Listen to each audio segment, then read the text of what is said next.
Hello everyone, and welcome to this AsiaEdit Author Success Webinar. I'm Dr. Trevor Lane, an education consultant at AsiaEdit, and for more than 25 years, I've been teaching researchers around the world how to publish and share their research internationally so that their findings can get maximum reach and maximum impact. In this webinar, I'll be offering advice on how to share research data far and wide and in the correct way, so that you can get extra societal and career benefits. In this hour, we'll cover the ethics of preparing and sharing data, different journal policies on data publication, and my top tips for data sharing and publishing. The final 10 minutes or so will be reserved for a Q&A question and answer session when I'll be happy to answer any questions you may have. And please type them in the question box. So here's some more tips on how to use the Zoom. So please raise your virtual hand and then lower it to answer live questions. And then please use the chat box to answer live questions and the question box for the Q&A session if you want to ask any questions. And you can type your questions at any time. So let's begin with data ethics. Now, the first task, I'd like you to please type in the chat box what data sources should be shared. So this is it's not really new anymore, but many journals ask you to share your data. So you can see some gel blots at the top and the raw data below is there. So this is the original files of those gel bands. B is a graph or some tables, but the data to be shared is below, and that's the data points in a table format, but in the actual numbers rather than just the graph. So that's the underlying data.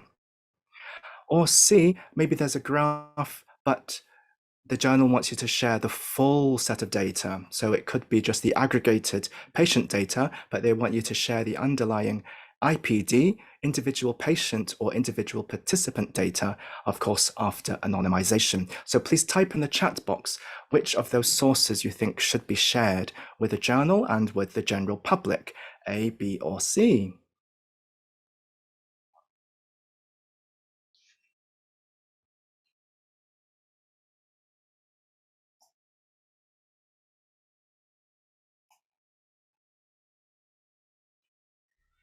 So A is original files, for example, photos. B is the underlying data to explain how you plotted a graph. And C is the full patient data. So we have a B, have an A. Anyone else? Another B. Good. So it's good you're going to be sharing the data and the correct data. So actually, we should be sharing A and B and also C. So these data we have to share as much as we can. A then will show the transparency and honesty in how you cut up your bands of your gels. And B would show or allow others to verify your data. So you can't be sure if you didn't make any mistakes. So you allow other people to plot the same graph, see if they get the same results. And C is the fuller data, anonymized patient data to allow others to reuse. And this is now the ongoing trend and movement called open research and open data. But it was important before because, of course, people in the future, researchers want to do meta-analyses and pull the data of many data sets to get the overall answer. So that means they do need the individual level data.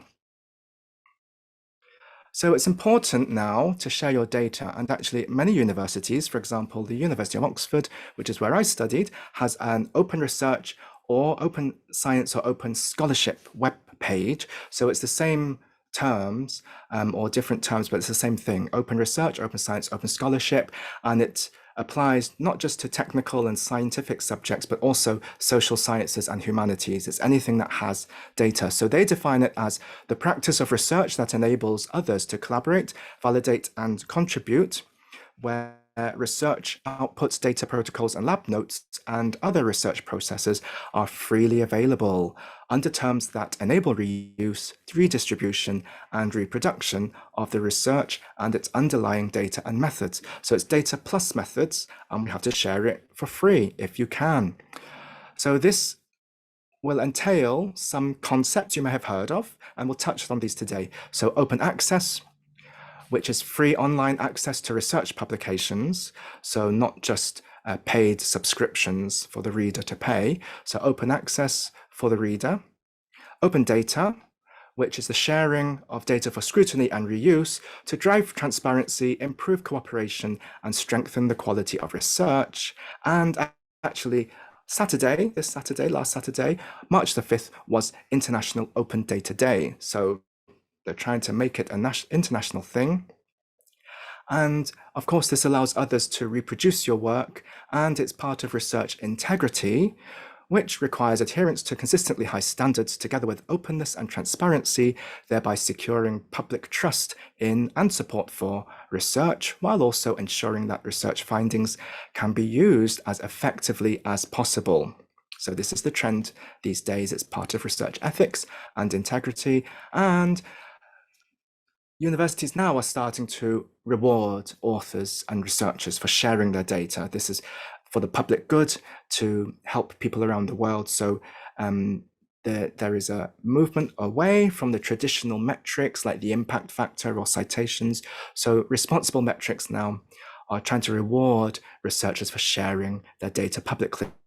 So you might have heard of DORA, the San Francisco Declaration of Research Assessment, and the website is sfdora.org, and many universities and journals are now signing that to say, please don't just rely on journal impact factors. That's got nothing to do with the quality of your research or how good and ethical a researcher you are and how good you are at sharing your data openly. So even bigger than that is UNESCO, the United Nations Educational, Scientific and Cultural Organization, and they want you to practice open science. Again, it also covers social science and humanities, and they define it as combining various movements and practices aiming to make multilingual scientific knowledge openly available, accessible and reusable for everyone, to increase scientific collaborations and sharing of information for the benefits of science and society, and to open the processes of scientific knowledge creation, evaluation, and communication beyond the traditional scientific community. So now they're expanding it to non-academic audiences. And some universities have this also as part of their infrastructure and missions, which is impact or knowledge exchange, to share information with non-academic audiences. So this encompasses open scientific knowledge, open science infrastructures and communications inside universities, open engagement of societal actors, and open dialogue with other knowledge systems. And here's an example. You must have known about this even though you haven't heard of it. So in the past 2 or 3 years, of course, there's a push to please share your COVID-19 data openly. So there's a COVID-19 Clinical Research Coalition and a data sharing working group to encourage open data sharing, be transparent and honest, and let others use your data for something like a global pandemic. So to do that, we need good data management at the start. So we have a research data lifecycle, starting with a data plan, and then you collect and process your data, you store and analyze it, archive and preserve it for the long term, then you share it with others to allow them to discover and reuse it. You yourself will be discovering and reusing other people's data too, to have ideas and to reproduce their work and to plan your next project. So that's why it's a circle. And if everyone shares and you share, then everyone's in the same boat, and we're using data and sharing data for the good of the world. So this means there's 2 things. One is the ethical obligation to share data. It's actually like an ethical or a human right. And another thing is to plan your data management plan and sharing plan early on. And some granting bodies and agencies now ask for a data management plan, and many universities ask you to create a data management plan at the beginning of a project. So ethical obligation to share data means replication, that the original data need to be available for reanalysis for others to use. Data integrity, that Other people should be able to check your work and let you know if you've made a mistake. And preservation for the long-term, systematic archiving, and for the progress of science, that you let people discover, access, and analyze diverse data sets, public trust in the results of scientific research, and it's a human right for others to benefit from scientific progress and to benefit from applications of science. So in your data management plan, you need to include the full protocol and how you will do your study and how you will budget and who will be in your team and how you'll collect and analyze your data and what format you will collect it in. For data handling and storage, you need to specify how you'll record and store your data, keep it private and confidential, and how to manage the quality control, and then to lock the data so you can't cheat and change it, and to archive it securely. And you do need a statistical plan to show that you've planned beforehand your data processing models and algorithms, tests, and what software you'll use.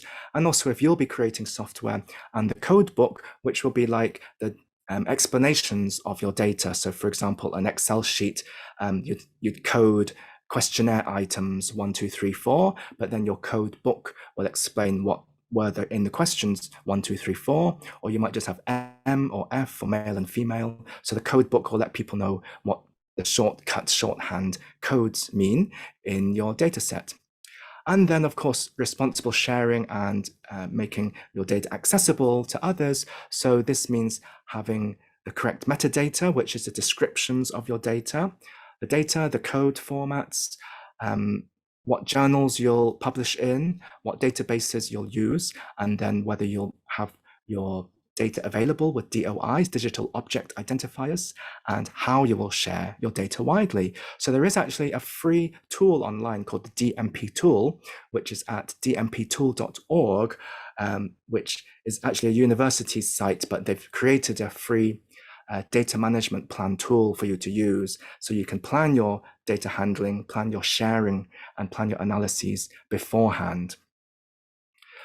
So here's some examples of unethical data reporting and sharing. So at the top, we have some gel bands that we saw before, and it's common that people will cut the ones they want, but actually we saw before, you've got to cut them cleanly so you're not hiding bands, you're not cutting away bands you don't want. So for example, at the bottom, if we are just looking at the top and bottom rows, it's actually unethical to put them together here, even if you do have a gap, but it's even worse to put them together as if it was one gel and you've cut away all the middle bands. So that's unethical and not allowed.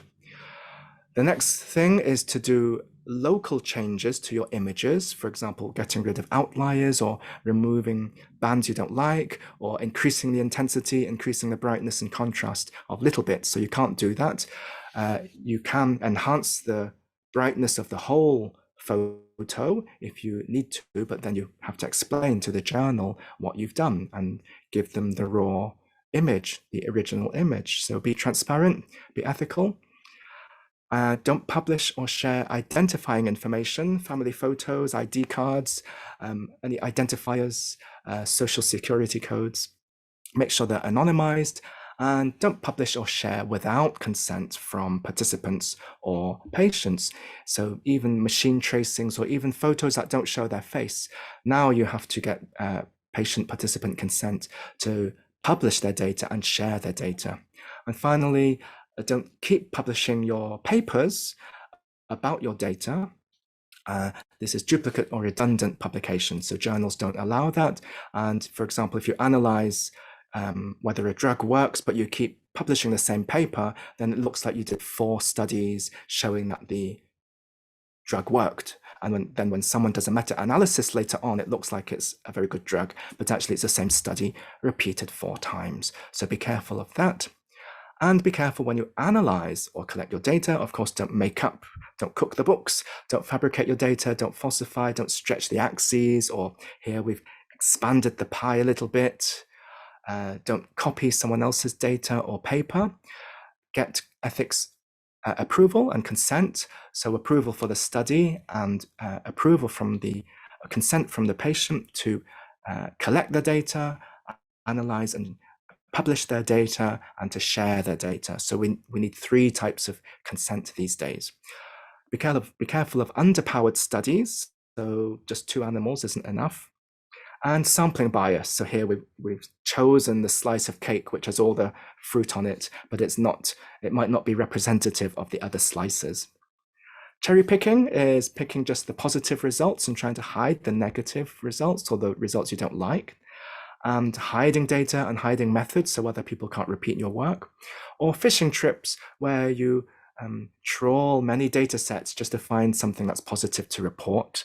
Or the opposite, which is to use your data set, but to try many types of statistical tests because some are sensitive to one type of data or another direction or another angle. And then you might just find the best test that shows the best result. And then you report that as if it's the one that you designed from in the first place.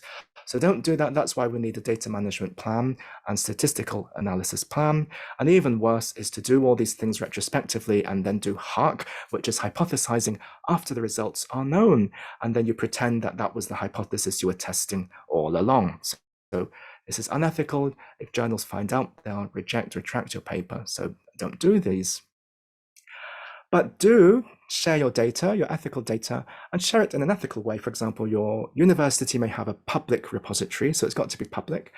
There are public general repositories, which will give you a DOI, a digital object identifier, so your work is citable. So these include Dryad, Figshare, Zenodo, Mendeley Data. There's some general databases for software and code, so Dataverse, Harvard Dataverse, GitHub, Code Ocean, and Open Science Framework. There's some regional ones, so UDAT is in Europe, Science Databank is in China, and UK Data Services in the UK. And then there are some specific subject or discipline ones that expect you to upload data. For example, NCBI, National Center for Biotechnology Information, there's a famous one called GenBank, which is for DNA and RNA sequences. Then there's Pangaea for Earth science data, and there's WDC Climate for climate data. So the repository you use, sometimes the journal may mandate it. They may say, please use this one for this specific type of data. Some funders might say you have to use specific ones, but then check whether they're free or paid. Usually they are free, but extra services you might have to pay for. Check that they give you a permanent persistent identifier, for example, DOI, digital object identifier, that they issue a license or let you choose a license. So this is a user license, so people can use it for free. So this is a Creative Commons or CC license. And make sure you know how to revise your data. You won't delete the original version, but you'll just version and add a new version and explain what you've revised.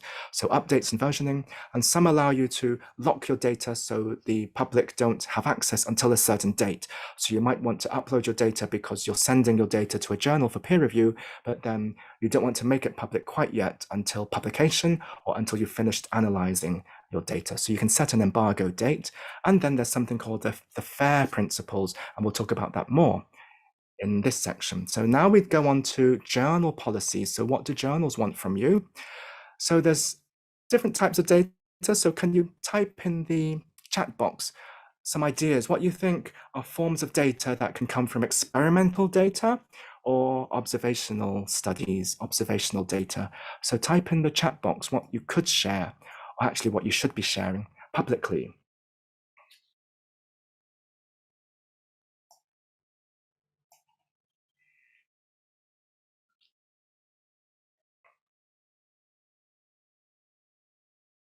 So yes, numbers and data sets. And any other suggestions? Yes, we said patient data before. So experimental data would be things like the data underlying the graphs and tables. So we did have a webinar. AsiaEdit website will have the webinar on data presentation, so check that out. But these are the data sets underlying the figures and tables. So it could be spreadsheets, DNA sequences, diagrams and chemical structures, tracings and photos, statistical code, algorithms and apps and software, and observational data would be, for example, social sciences and humanities or qualitative data. So this would be things like the anonymized survey questionnaire responses and text and transcriptions, and yes, interview records as well. So interview notes, field notes, text coding or themes. So interviews, you'd have to transcribe them. So that's under text and transcriptions. Maps and charts, video, audio, anything recordable that you can share, and photos, archive documents. So the United States government defines research data as the recorded factual material commonly accepted in the scientific community as necessary to validate research findings. But this doesn't include things like trade secrets of companies or, as we saw, identifiable personal or medical data. So we mentioned FAIR. What is FAIR? It stands for findable, accessible, interoperable, and reusable. So findable means people can link to it and it doesn't disappear from the web. So this means you need a persistent identifier, or in many cases DOI, so the digital object identifier, which is issued by DataCite or Crossref. And if you go to the AsiaEdit website, you'll find the podcast section, and I did a podcast with the DOI Crossref company. So it's a charity that gives out DOIs for articles, but there's also DataCite that gives DOIs out for datasets. Accessible means that the work has to be discoverable. So this means you upload your data on an open access repository so other people can find it. And the FAIR website has a list of repositories that comply with the FAIR guidelines. So this is repositoryfinder.datasite.org.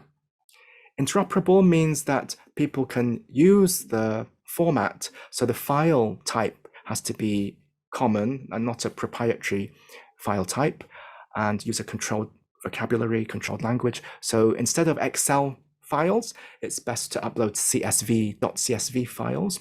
And then I've listed there some other common language types and file types that you can use. And finally, R for reusable means that the work, the data and metadata have to be complete so that people can reuse it and use it for free. So this is the CC Creative Commons license for reuse. And make sure you also upload the metadata or the context. So not just a list of numbers, but you have to explain where it came from, link it to the protocol. How did you collect the data? How did you clean up and process the data to create that Excel sheet or the CSV file? So we mentioned CC, Creative Commons license. This is for the user to reuse your work, and there's many types, as you can see there. And CC0 is public domain, which means there's no copyright. So this means anyone can reuse your work. And this is the CC type, CC0, used by some governments, for example, the US government. All articles, all data is CC0. And the open data movement, your data should be CC0. Anyone can use it. Then those little icons stand for BY, CC attribution. You have to credit the creator, give the reference. SA is share alike. You have to share the data under the same terms, but you can mix, you can edit, but you can tell people what you did. How did you change the data? But then you let them also change the data. For example, making a graph out of it or changing it into a table. NC is non-commercial use only, and the equal sign means ND, non-derivatives, no derivatives. You have to use the work exactly as it is.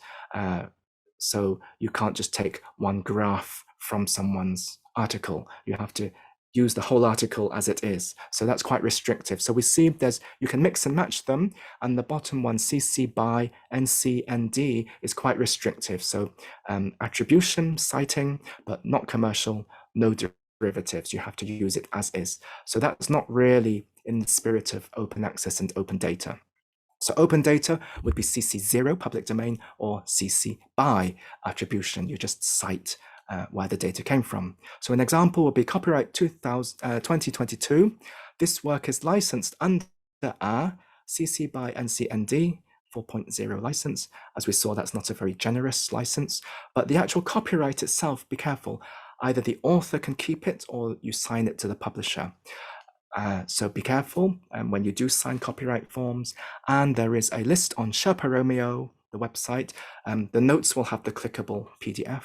And this is a database of publisher copyright policies. It's quite complicated, and whether they allow the author to keep the copyright or not.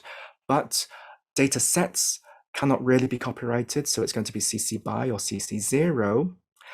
But data presentations, if you draw graphs from your numbers, those can be copyrighted. So that's the difference. Now, we mentioned OA journal types, and there's many OA colors. So in the chat box, can you type what colors do you know exist for OA or open access journals? So many funders now will say you have to publish your work in an OA journal too, for the spirit of openness and open data. So your data is open, your journal paper is open. So what colors are there for open access?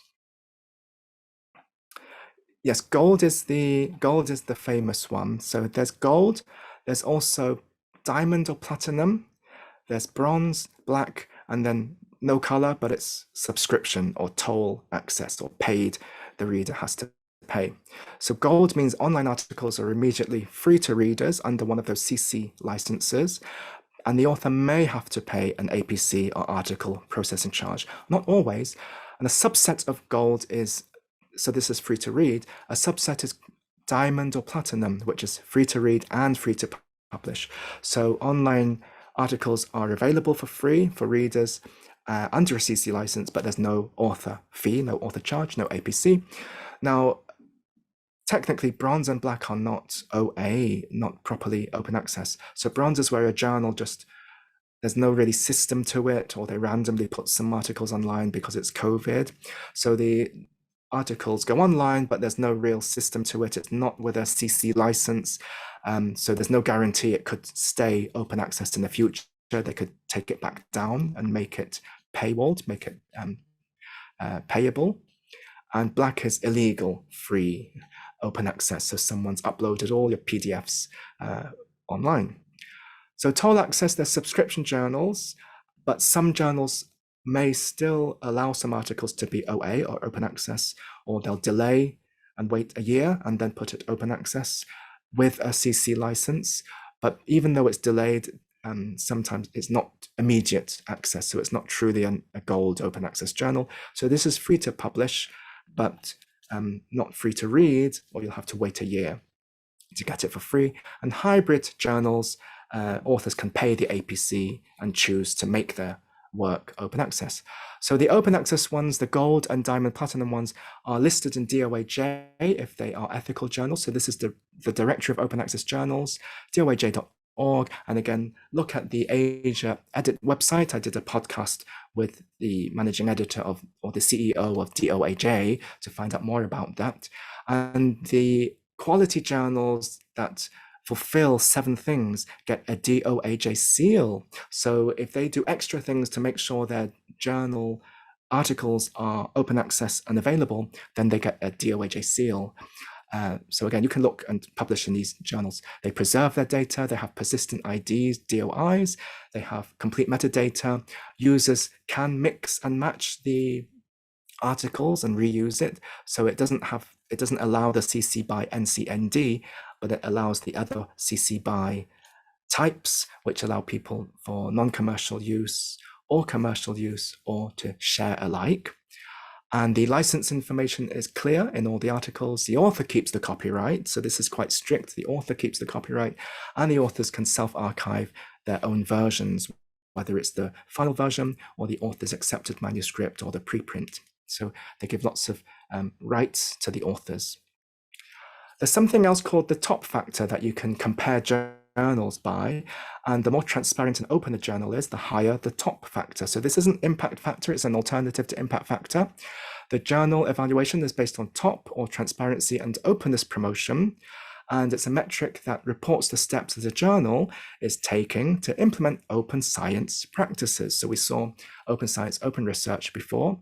So they look at things such as, is data citation allowed or encouraged? Are your data transparent? Is the code transparent? And the materials can be shared with readers?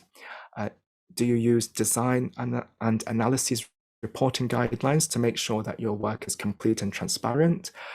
can you register or pre-register your protocols? And can other people analyze, or do you pre-register your analysis plan? And can people access your data and replicate it? And the journal also encourages replication studies. So the levels, it will score the journals on 0 is not implemented, or level 1 that it does have. It shows the status of whether the articles have those things, whether you cite the data are transparent. Or level 2 is more strict. You have to upload all your material online. Or level 3, the strictest, the most transparent, that you must upload everything online, and the peer reviewers will check that you have done it, and they'll even verify and try to reproduce your work to make sure it is correct and openly shared correctly, and the data itself are correct. So look for that, the top factor, as an alternative to the impact factor. Now, for transparent data, journals then are trying to encourage these things. So you'll see different policies in different journals now. For example, you should really keep all your raw data and declare if you edited your images, and submit those raw images and raw data, especially if the journal editor and reviewers ask for it. Some journals ask you to share, some encourage you to share your data, but some demand that you share your data. Sometimes as supplementary files, but actually try not to use supplementary files, try to use a public repository.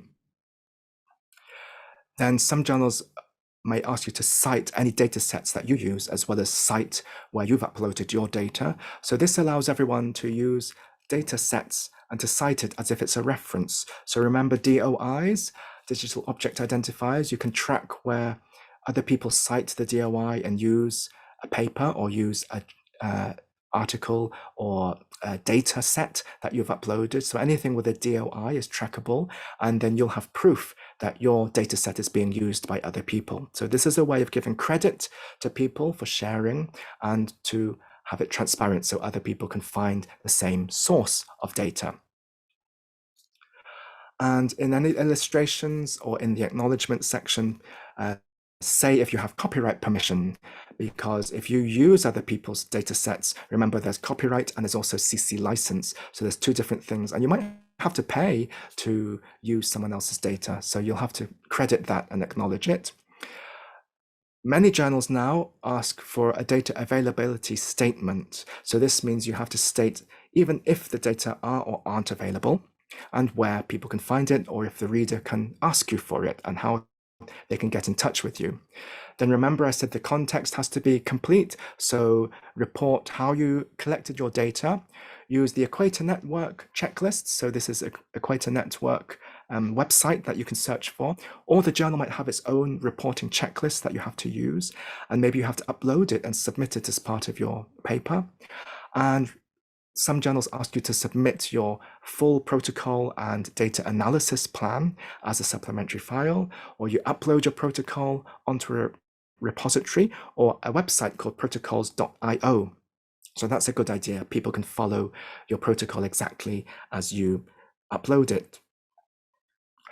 You can get an extra publication if you have a full protocol and you want to show that you're transparent in your work and you want people to repeat your work. So either a methods paper for something methodological, or the protocol part of your paper for a study or a trial that you haven't done yet. So you can actually publish your protocols, or something called a cohort profile paper even. And you should submit your protocol, if you can, as a registered report. So some journals invite you to submit the protocol part before you do the study.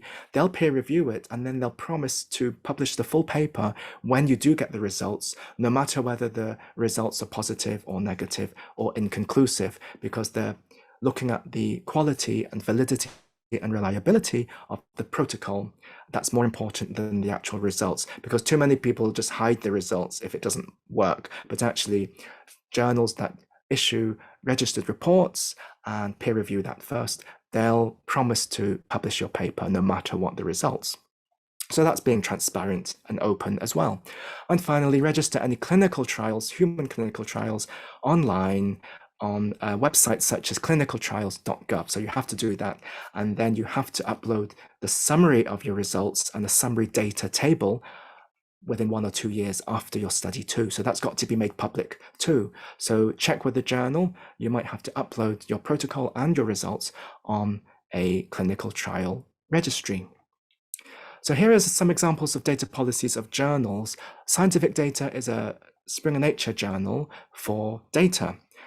And it says authors must deposit their data sets in an appropriate repository, and your data are peer reviewed. So as part of the peer review process, then the editors and referees will check where you've uploaded your data. They'll see whether they can access it. They'll peer review your data. And then you have to release your data sets publicly when your data descriptor paper is published. PLOS ONE is an online mega journal. They say authors have to make all the data necessary to replicate their study's findings, make it publicly available. You're allowed to not share for very specific legal or ethical restrictions. So legal or ethical reasons, but you have to explain why you can't share, or how the readers can individually contact the authors to get permission from you to use that data, but then they have to also keep it private and confidential. So it is possible not to share, but you need a good reason. And PNAS, the Proceedings of the National Academies of Sciences in the US, they say that you must make materials and data and associated protocols, including code and scripts, available to readers upon publication. Any restrictions have to be declared. Authors are encouraged to deposit laboratory protocols too. So you can see different journals have different guidelines and requirements for this openness for data sharing and for open science, open research. This is the trend these days of very high impact journals, and it's becoming a standard around the world. So check the journal guidelines, what level of sharing they need, what types of statements they need. So here's an example from Springer Nature. Actually, they have a very good classification system. Different journals have different levels. So it depends on the discipline on what they expect from you. So level 4 is the strictest. You need to share your data and show evidence of data sharing, and they will peer review your data as well. Level 3 is data sharing is encouraged and statements of data availability are required. Level 2 is data sharing and evidence of data sharing is encouraged. And level 1 is just that data sharing and data citation is encouraged. So the journal we saw before, the scientific data, is level 4. You need to submit your data and share it and have it exposed to peer review. So again, check your journal type. The publisher itself might have different levels, and different journals, different disciplines of the publisher may have their own levels. So check individual journal guidelines. So finally, we go to my tips for data publishing. So please put your virtual hand up if you've decided to share your data and you need to make a data availability statement available for the journal. You need to state how your data can be shared. So please put your hand up if you think this is a good availability statement. So this is maybe new for some people, but actually many journals require it. So under the subheading, data availability, it could go near the end, before or after the references or acknowledgements. There will be a place you have to put it. So this example says the data used in this study are openly available, CC0, that's the public domain license, on our university's repository at Figshare, DOI, blah, blah, blah, reference number 12. So put your virtual hand up if you think that's a good example of a data availability statement. Yes, someone's put their hand up. Any more? Two people, 3 people? Good. Yes, this is actually a good one. And we'll see the elements that you say it's openly available. You give the license number, CC type, you say where. So some university repositories are private. It's like the library of the university, but some have a public one, or they might have the private version, but then the public version. So this is an example that a university uses Figshare, which is one of those general databases, with the DOI, so people can link to it and find it. And then you've cited it as well, reference 12. So you have a full citation with all the authors. So you can have data authors too, which might be different from the article authors. So bear that in mind when you're citing the full reference of your own data. How about this one? Put your hand up if you think this is a good one. Data availability. The data used in this study are the private property CC by NCND license of the authors and are for institutional use only, URL, university repository restricted.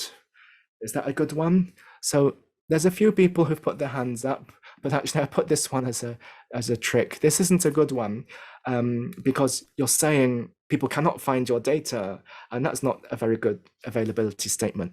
Although remember, we said if you have restrictions, ethical, legal restrictions, maybe company trade secret, you are allowed to say it, but you have to explain why, and then how can people actually find you if they do want to request and use your data. So be careful about that.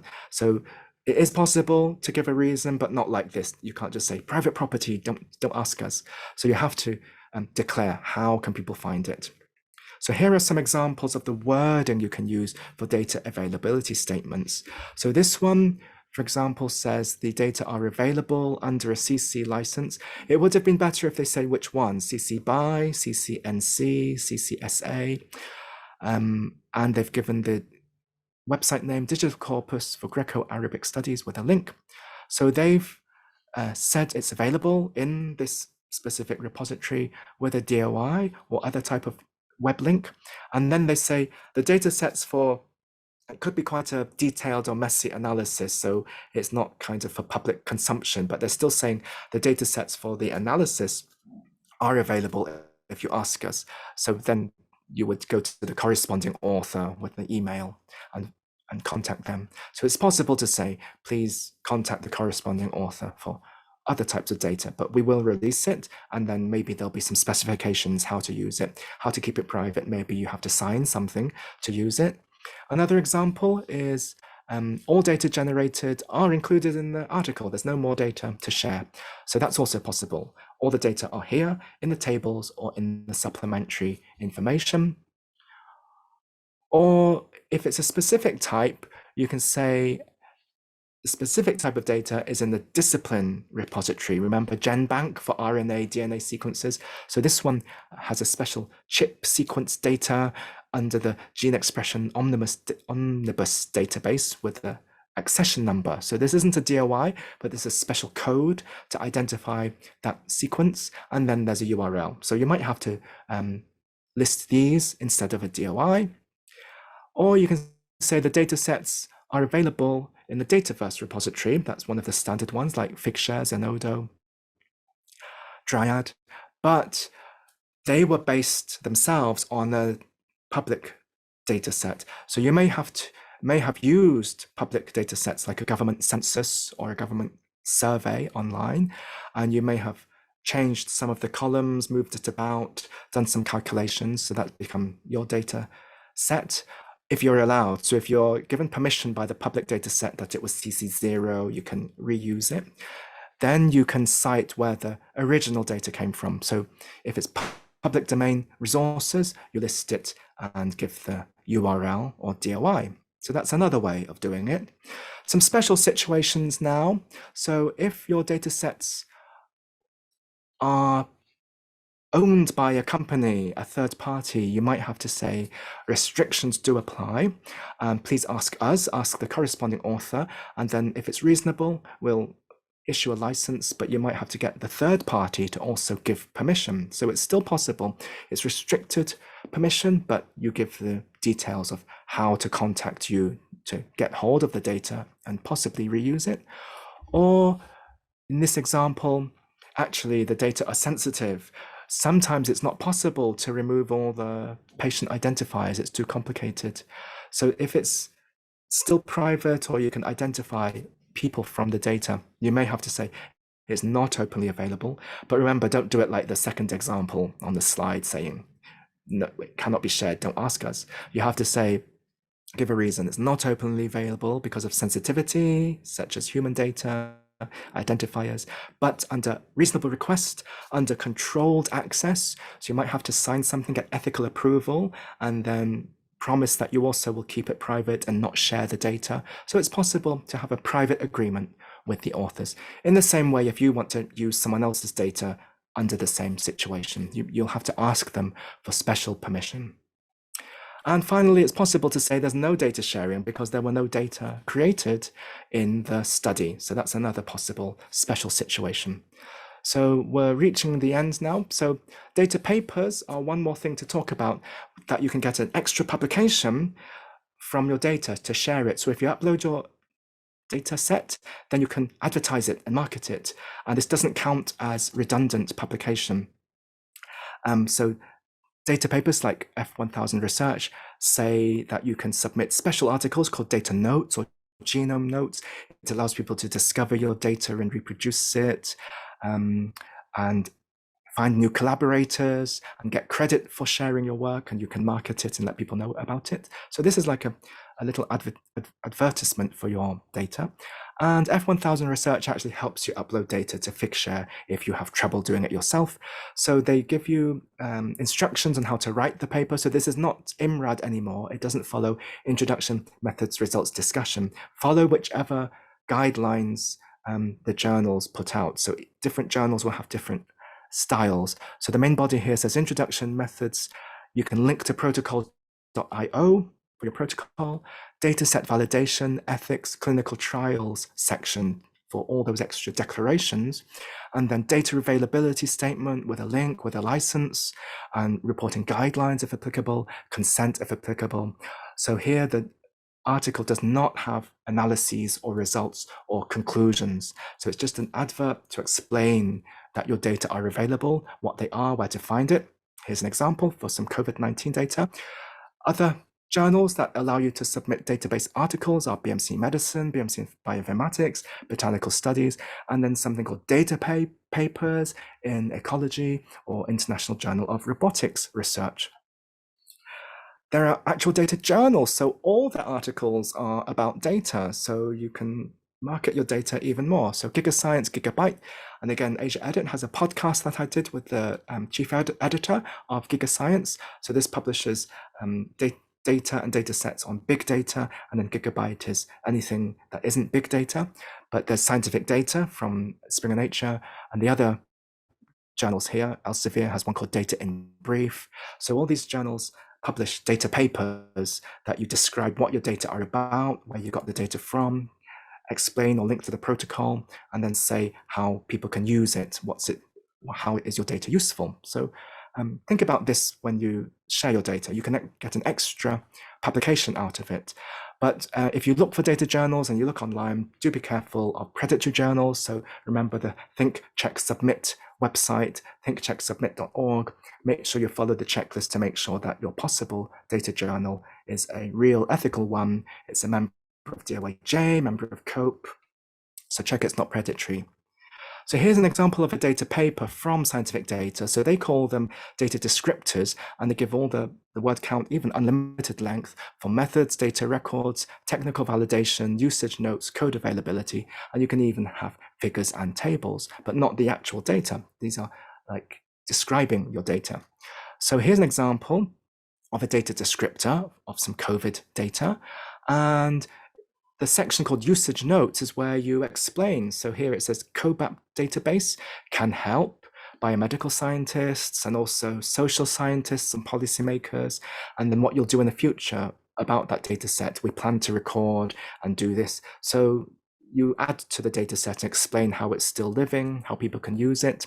Code availability, at this link, you can access the codes for the database, and then remember you cite where the COBAP database can be found, cite it with the authors. So data can have authors, title, and then the Harvard Dataverse database, and then the link.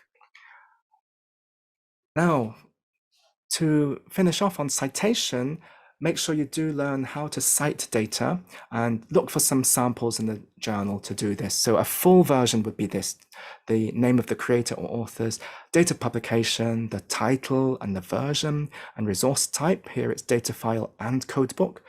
Publisher or distributor or platform name, such as Figshare. The ID or DOI or other kind of identifier called handle or ARC or URL link. The deposit date or access date, and maybe the link to the description paper or even the study, so you can add the DOI of where the data was used and quoted. Make sure you cite also data papers if you have one, and supporting data. So here's an example. GigaScience has a link to the paper, the data paper inside GigaScience, plus a link to the source code and code base for the data warehouse that it cites, and then a full citation of where the database can be found. And here they have a GigaScience database site. So finally, some examples from PNAS. This is how they cite data from Figshare with a link, or from Zenodo, different style. It doesn't have a full description like in number one. And NIH, National Institutes of Health in the US, has a style such as this. So a data set in Dryad with a link and a DOI for where the data set was referenced by the same authors. And another one for a data set, which is just a website or software also with the link. So cite your data set and your software. So finally, some tips, but remember you can type your questions in a question box while you're waiting. So when you're sharing data and you want to get credit for it, but you also want people to use your data and for it to have fuller impact and reuse and recycle, then make sure you do check the journal and funder guidelines. They might have requirements for whether you have to share your data and which repository and which CC user license to use. Check the funder requirements, whether they need you to publish your paper in an open access journal, and make sure that you give access to the editor and reviewers to your data set. So you might need to give them a password to access your data set embargoed under a certain date. So you don't have to make your data public until after peer review. Make sure your data are ethically collected and analyzed and uploaded. So have a data management plan, data analysis plan. Make sure you know who owns the data legally and credit who are your co-authors for the data. Then make sure you have ethical approval and consent for publication and sharing. Register your trials online. Declare if you've published anything connected with your data, like conference papers, data papers, preprints. So some journals might view them as redundant, duplicate, already published, but most journals don't, but double check. Then have a strategy for publishing data to get full value out of your work, to get full credit. So upload your data set with a DOI so people can access it. Then have a protocol paper, publish a paper, or submit a registered report so people can access your protocol, but you get another paper out of it. Publish a data description paper so people can find your data, but you get another publication out of it. And then publish the full paper linking to your data set. Give the complete context and metadata so people can understand and use your data set. So upload any reporting guidelines and checklists, give the data plan and protocol so people know where the data come from. Give the sample size calculation and sample details so people know who the people are that you collected data from, or other samples, it might not be people, but the inclusion and exclusion criteria.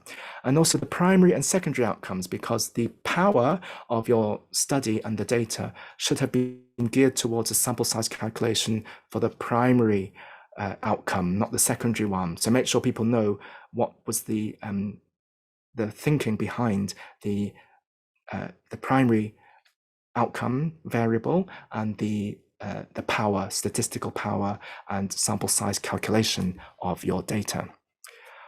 Then make sure you do write your data availability statement in the correct way, match the journal style and funder policy and permissions that you need to say you have, or permissions that you need to give. Give the 3 L's, location, link, and license for your data set, and then cite your data sources. And finally, avoid uploading data sets in supplementary files because it could get lost. It doesn't have the DOI and transparency as a public repository.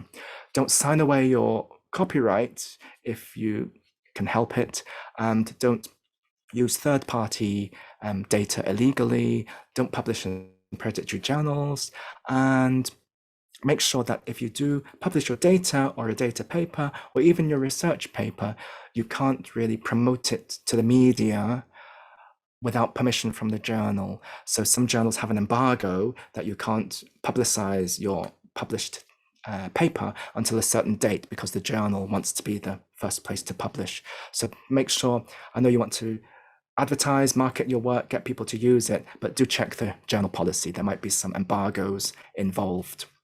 So now we go to the question section. Please type your questions. So in this webinar, we've looked at the basics of data ethics and data sharing by journals and repositories, and some practical tips for publishing data while you get credit for it and while you encourage people to use and reuse your data. So now we've reached the Q&A session. Please type your questions in the question box and I'll be happy to answer your questions.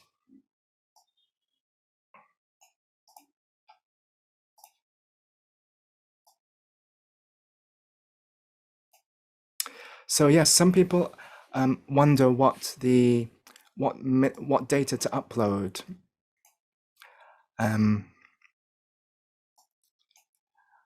And so we have someone who says for publishing open access. Okay, so how do you pay the APC? So your university should have a fund. So your supervisor, so if you're a student, your supervisor should know how to do it. So either they applied for the grant to include a publishing fee, so they know that if the grant encourages open access, it's going to cost. So they should have factored in the 1,000, 2,000, 3,000 US dollars, whatever it is, or the institution or department, or sometimes the library has a fund. So check with your supervisor and check with your department.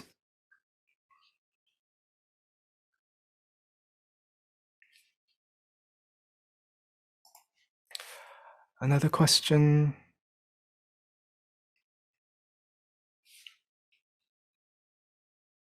Yeah, so this student says they couldn't pay the OA fee, but if you belong to a university, do ask your supervisor and your university. They should have a fund. If you're from a OECD low-income country and then your supervisor didn't factor in the fund and the grant, you can say to the journal after acceptance, I can't pay the APC because I'm from one of these Hinari or OECD low-income countries, and they will consider waiving the fee or reducing the fee. So that's also possible. But for open data repositories, most of those are free. So you can upload your data definitely for free and have a CC license for people to use it for free. Another thing is which type of data set. So many authors are scared they give everything away if they upload the full data set. Maybe they still want to analyze their data and they know they have a second paper that they can prepare from it.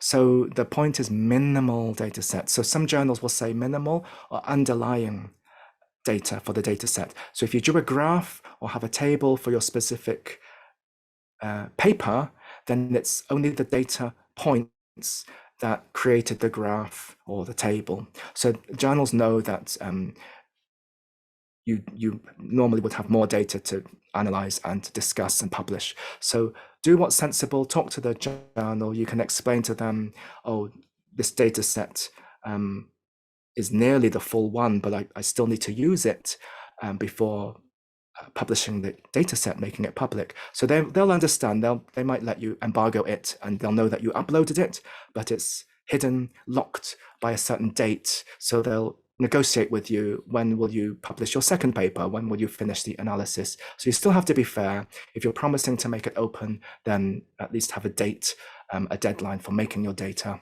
open. So it's the minimal data set.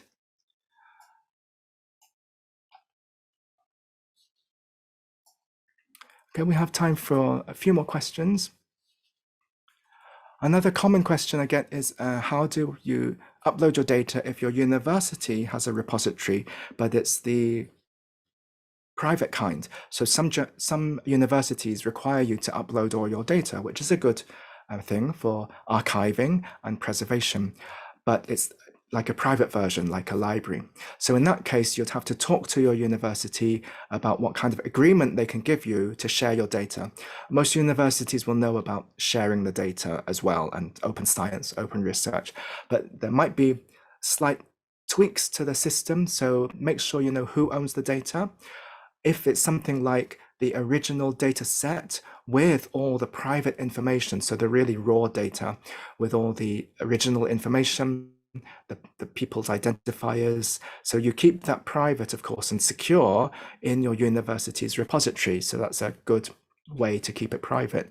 But then when you share it, you'd have to clean it and remove all those identifiers to anonymize it. So in that case, it will be like a processed data set. So it still adheres with your university rules that you've uploaded the main raw data set, that you haven't changed anything, you haven't cheated, this is the data you collected. But then when you process it and make the secondary table with the shareable open data, then that one can be yours. And then you let the university know that you'll be sharing that data under whatever CC license, under the authorship line, credit line of who are the data authors. So remember, the data authors will get credit for sharing. You can put it in your CV that you shared your data set.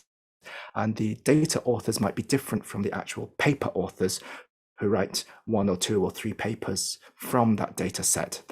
The same authors will not be writing all the papers. So that's how that happens. So university repositories might be different from the final data set that you share. And we saw before that some universities actually use Figshare as their database. So in that way, it's easier because you just upload it once. So that's the end of the questions. And we've reached the end of the hour now. So I'd like to thank you very much for attending this webinar, and I hope you found it useful. And the recording will be made public soon on the AsiaEdit website. So go to asiaedit.com for more free resources and educational tips. And I hope you found this webinar useful for your data sharing. Please consider sharing your data, making it open and usable for other people. And until next time, I wish you success. Goodbye and stay safe.